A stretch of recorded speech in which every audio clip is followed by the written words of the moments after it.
উঠে পড়ুন, উঠে পড়ুন। সেহরি খাওয়ার সময় হয়েছে, আর শুয়ে থাকবেন না। উঠে পড়ুন, উঠে পড়ুন। আজকে সেহরির শেষ সময় 5টা বেজে 5 মিনিট। আর দেরি করবেন না, উঠে পড়ুন। সেহরি খাওয়ার সময় চলে যাচ্ছে, উঠে পড়ুন, জলদি উঠুন। আরামের ঘুমকে হারাম করুন। তাড়াতাড়ি উঠে হাতে মুখে পানি দেন, সময় কিন্তু আর বেশি নেই। এর থেকে দেরিতে উঠলে সেহরি খেতে পারবেন না, উঠে পড়ুন। সময় আর বেশি নেই, এখন বাজে 4টা 35, আর মাত্র আধা ঘন্টা সময় আছে। উঠে পড়ুন, উঠে পড়ুন। উঠুন, উঠুন, আর বেশিক্ষণ ডাকবো না, সময় আর বেশি নেই, তাই তাড়াতাড়ি উঠে সেহরি খেয়ে নিন। সময় কিন্তু আর মাত্র 10 মিনিট, উঠে পড়ুন।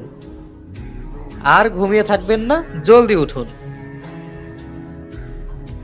সময় আছে আর 5 মিনিট, উঠলে উঠুন, না উঠলে না উঠুন। না উঠলে আর খেতে হবে না, আবার কালকে ডাকবো, তখন খাবেন। ওই বাদর, কি সমস্যা তোর? কই কিছু না তো।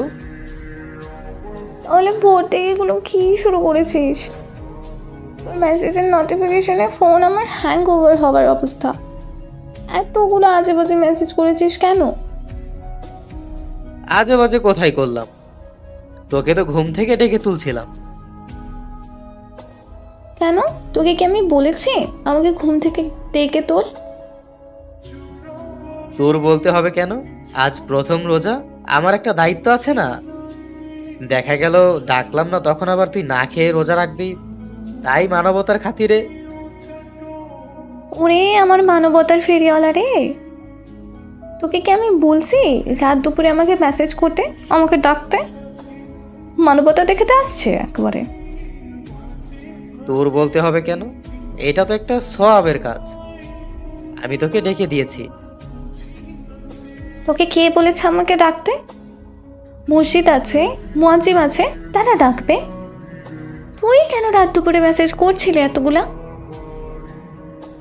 আমি ভাবলাম মুয়াজ্জিম যদি ঘুমিয়ে থাকে, ডাকতে ভুলে যায়, তখন তোর আর সেহরি খাওয়া হবে না, এই ভেবেই তো ডাকলাম। ওরে বুদ্ধি রে, প্রথম রোজার দিন মুয়াজ্জিম ঘুমাচ্ছে তাই না, আর তুই জেগে আছিস তার দায়িত্ব পালন করার জন্য। ভালোর জামানাই নাই, কোথায় আমায় ধন্যবাদ দিবি আমার ভালো কাজের জন্য, তা না করে উল্টো বকছিস। হ্যাঁ, সেই তুই যে ভারী কৃতকর্ম করেছিস তার জন্য তোকে এখন ধন্যবাদ দিতে হবে। দূর হ আমার ইনবক্স থেকে। আচ্ছা বাদ দে, ভুল হয়ে গেছে, আর ডাকবো না। এবার বলতো কেমন আছিস তুই, আর খালারা কেমন আছে? আলহামদুলিল্লাহ ভালো, আর মাও ভালোই আছে, এমনকি আমরা বাড়ির সবাই ভালোই আছি। এবার বল তুই কেমন আছিস, আমার খালারা কেমন আছে? এই তো আলহামদুলিল্লাহ চলছে, থেমে নেই, চলে যাচ্ছে কোনো রকম। আর হ্যাঁ, বাড়ির সবাই ভালোই আছে। ও আচ্ছা। বলছি শোন না মেঘলা, বল। একটা কথা বলার ছিল রে। বল না, কি বলবি? আসলে আমি যে চাকরি পেয়েছি সেটা কি তুই জানিস? জানি, মা বললো সেদিন। হ্যাঁ, চাকরিটা ভালো। আর মা বলছিল। কি বলছিল খালা? আসলে মা বিয়ের কথা বলছিল। ভালো তো, কবে করছিস? মেঘলা, তুই কি কিছু বুঝিস না? কি বোঝার কথা বলছিস বলতো? মেঘলা, আমি বাড়িতে মাকে বলে দিয়েছি যে আমার একজনকে পছন্দ, আমি তাকেই বিয়ে করব। তো কর না, এটা তো ভালো কথা। তোর বিয়ের কথা শুনে আমি নিজে অনেক খুশি হয়েছে, বিশ্বাস কর।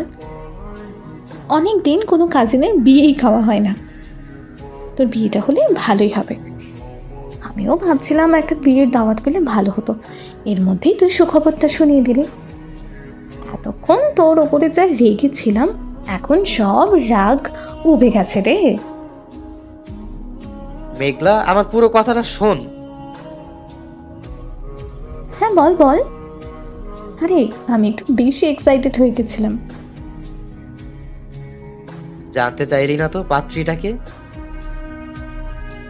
পাত্রী খেয়ে ওটা বিয়ের দিন দেখা যাবে। তোর পাত্রীকে এখন দেখে আমি কি করব? তার থেকে ভালো হবে বিয়ের দিন একেবারে গিফট হাতে করে গিয়ে তোর বউকে দেখবো। মেঘলা, এত এক্সাইটেড হোস না, আগে শুনে নে। হ্যাঁ বল বল। মেঘলা, মা যখন জানতে চাইছিল যে আমি কাকে পছন্দ করি, আমি নাম বলে দিয়েছি। ও হ্যাঁ, দেখ না আমি এত এক্সাইটেড যে জিজ্ঞাসা করতে ভুলে গেছি। হ্যাঁ এই তোর হবু বউয়ের নাম কি রে? মেঘলা। বল, শুনছি তো। বললাম তো মেঘলা। আরে হ্যাঁ তো, বারবার আমার নাম বলে যাচ্ছিস। তোর বউয়ের নামটা বল। আমি সেটাই তো বলছি, তার নাম হলো মেঘলা। মানে? মানে এই যে আমার হবু বউয়ের নাম হচ্ছে মেঘলা, আর সেই মেঘলাটা হচ্ছেন আপনি।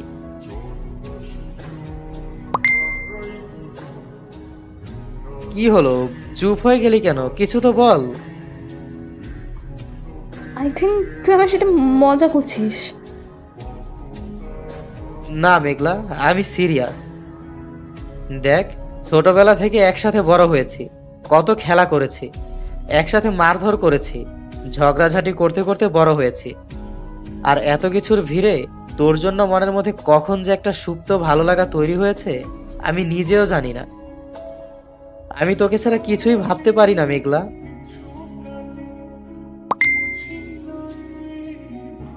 হ্যাঁ, বিষয়টা আমার আগে তোকে জানানো দরকার ছিল, তারপর তোর অনুমতি নিয়ে মাকে বলার দরকার ছিল। কিন্তু বিশ্বাস কর, আমার সাহস হয়নি। শুধু মনে হচ্ছিল তুই যদি রাজি না হোস, আমি তো শেষ হয়ে যাব তোকে ছাড়া। প্লিজ আমাকে বোঝার চেষ্টা কর। মা মনে হয় কালকে খালার সাথে কথা বলবে আমাদের ব্যাপারটা নিয়ে। তুই প্লিজ রাজি হয়ে যা। না করিস না, আমাদের বিয়েটা একবার হতে দে, আমি সব ঠিক করে দেব। আমি তোকে যথেষ্ট সময় দেব এই সম্পর্কটাতে সহজ হওয়ার জন্য।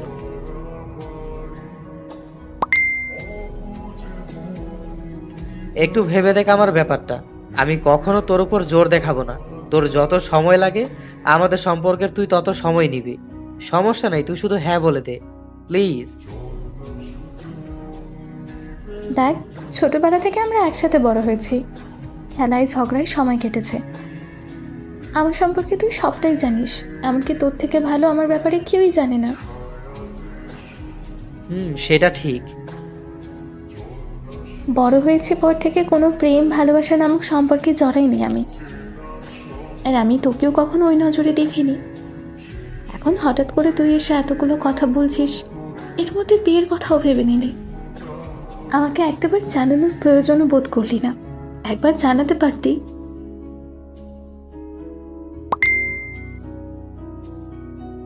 দেখ, সত্যি বলতে আমার জন্য এই ব্যাপারটা এতটা সহজ হবে না। তারপরেও আমি তোর দিকটা ভেবে দেখব। আমার সময় প্রয়োজন, আশা করি তুই আমার মতামতের গুরুত্ব দিবি। মেঘলা, তুই সময় নে, আমার কোনো সমস্যা নেই। তুই যত সময় চাস তত সময় নে, আমি তোকে দেব। কিন্তু না করিস না প্লিজ। আমার পক্ষ থেকে ফুল সাপোর্ট থাকবে, তুই আমাকে সব সময় পাশে পাবি। আচ্ছা ঠিক আছে, নামাজ পড়তে হবে, এখন যাই কেমন? ওকে, আল্লাহ হাফেজ। আল্লাহ হাফিজ।